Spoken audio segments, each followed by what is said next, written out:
दर्शकों, स्वागत है आपका हमारे YouTube channel secret of life पे। आज की वीडियो में हम लेंगे धनु राशि के लिए सूर्य जो कि 17 सितंबर से कन्या राशि में गोचर किए हैं, करने जा रहे हैं। तो 17 सितंबर से बहुत सारे बिगड़े काम आपके बन सकते हैं। आपके कैरियर ग्रोथ के चांसेस वहां से बहुत अच्छे हैं। क्यों हैं, इस पर हम विस्तार से चर्चा करेंगे। बहुत कम समय में आपके लिए बहुत सारी चीजें चेंजिंग मोड में जा सकती है 17 सितंबर के बाद, और कुछ हद तक आपको वो सारी इच्छाएं आपकी पूरी हो सकती है कैरियर को लेकर के, प्रोफेशन को लेकर के, भाग्य को लेकर के 17 सितंबर के बाद, जो शायद आप चाह रहे हैं। क्यों ये चीजें हैं, इस पर डिटेल में बहुत कम समय में चर्चा करेंगे। वीडियो लास्ट तक देखिएगा, इंपॉर्टेंट रहेगी। देखिए, सबसे पहले बात करूं सूर्य।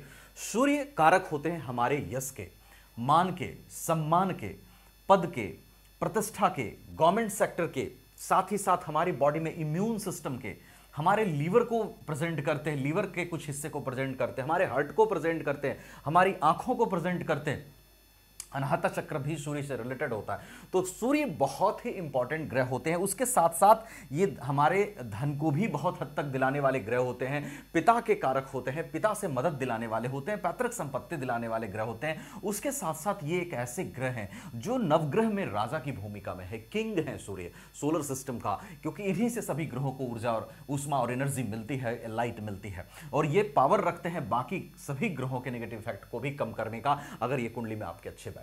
तो इन सब चीजों का कारक होकर के सूर्य being the very important planet आपके लिए ये अति योग कारक बनते हैं। रीजन, एक तो एसेंडेंट लॉर्ड गुरु के साथ इनकी फ्रेंडशिप, बहुत अच्छा रिलेशन गुरु के साथ शेयर करते हैं। दूसरा, ये लक हाउस के भाग्य भाव के मालिक होते हैं, तो आपके लिए भाग्यश होकर के बहुत ही योग कारक बनते हैं। अब मैं 17 सितंबर से इनकी स्थिति क्यों अच्छा कह रहा हूं, देखिए समझिएगा।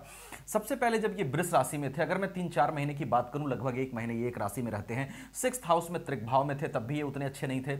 यहां पर 7th हाउस में जब सूर्य आए, 7th हाउस में कालपुरुष में तुला राशि पड़ती है, तो 7th हाउस का सूर्य उतना अच्छा नहीं माना जाता गोचर से भी। 7th हाउस के बाद ये जब 8th हाउस में आए, तब भी त्रिक भाव में थे, उतना अच्छा यहां पर रिजल्ट इनके लिए नहीं था। फिर ये चौथे महीने में जब सिंह राशि में आए, यहां पर इनका प्लेसमेंट बहुत अच्छा था इन 3 घरों से, लेकिन केतु के साथ थे, राहु से दृष्ट थे, उतना अच्छा रिजल्ट ये आपको नहीं कर पाए।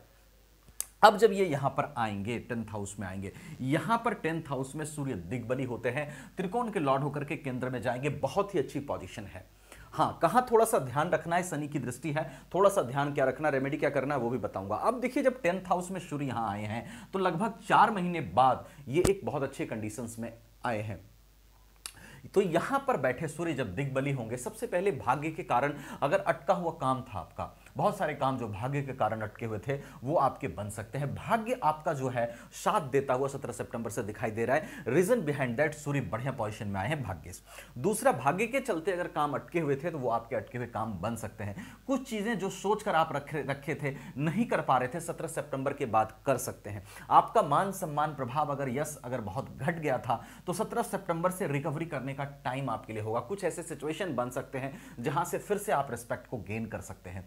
आपके कैरियर में, प्रोफेशन में अगर ज्यादा परेशानी थी, वहां पर आपके लिए चीजें सॉल्व हो सकती है, नए जॉब लग सकते हैं, क्योंकि 10th का सूर्य भाग्य से होकर के वहां जाएंगे, तो प्रोफेशन को कहीं ना कहीं बेहतर करने का ये प्रयास करेंगे, इसका चांस बनेगा। जॉब आपको नया लग सकता है। उसके साथ साथ आप कोई काम नहीं कर पा रहे थे, बिल्कुल जॉब लॉस हो गया था, या फिर बिजनेस में बिल्कुल भी आपको कुछ नहीं हो पा रहा था, तो वहां पर कुछ होप जो है सूर्य से दिखाई दे रही है, कुछ नई अपॉर्चुनिटीज आपको मिल सकती है। ये सब चीजें सूर्य से दिखाई दे रही है। देखिए, यहां पर जो कंडीशन धनु राशि के लिए बना है, धनु राशि निश्चित रूप से एक ऐसी राशि है जो ईश्वर में बिलीव करती है, थोड़ा सा इगोइस्टिक भी होती है, बट इनके अंदर जो चीज होती है वो ये होती है कि ये सबको लेकर के थोड़े से चलने वाले व्यक्ति होते हैं। जनरली ये मृदुभाषी ही होते हैं, और इनका गुस्सा कोई डीप नहीं होता। आपका गुस्सा अगर कहा जाए अग्नि तत्व है, गुस्सा तुरंत आ जाएगा, लेकिन जरा से रियलाइजेशन होगा कि नहीं मुझे शांत हो जाना चाहिए, तो तुरंत शांत हो जाएंगे। और गुस्से में भी प्यार होता है, दूसरों को अगर दूसरे के ऊपर गुस्सा भी करेंगे तो उसमें प्यार आपका होता है। ये सब चीजें आपकी खासियत होती है। और चूंकि यहां पर शनि की ढैया आपको चल रही है, पहले 7.5 चली, 7.5 में बहुत सारी मैच्योरिटी शनि ने लाई, अब 4th हाउस में शनि गोचर की है, निश्चित रूप से प्रोफेशन हाउस में या फिजिकली या फिर थोड़ा सा लग्न पर दृष्टि है, तो थोड़ा बहुत एंजाइटी हो सकता है, दे रहे हो। तो शनि की, मैंने कहा था ध्यान कहां रखना है, शनि की दृष्टि यहां है, यहां ढैया चल रही है, तो शनि के लिए आप हनुमान चालीसा का पाठ करिए, शनि की थोड़ी सी रेमेडीज करिए, क्योंकि सूर्य से चीजें आपके लिए बढ़िया दिखाई दे रही है। अब देखिए, अगर आप धनु राशि के हैं तो निश्चित रूप से एक चीज का ध्यान रखिएगा, शनि आपके दुश्मन नहीं है, 7.5 में पहले प्रॉब्लम दे चुके हैं। ढैया में अगर थोड़ी बहुत आ रही है समस्याएं, आपको उससे बिल्कुल नहीं डरना है। आप अपना वर्क, अपना लेबर हार्ड रखिए। जिसने 7.5 साल 7.5 का निकाल लिया, उतने सारे दुखों को देख लिया, उसको शनि इतना परेशान करेंगे भी नहीं, और अगर करेंगे भी तो 2.5 साल आप आराम से निकाल सकते हैं। यू हैव दैट कैपेबिलिटी, क्योंकि आप में उतनी मैच्योरिटी अब आ चुकी है 7.5 झेलने के बाद।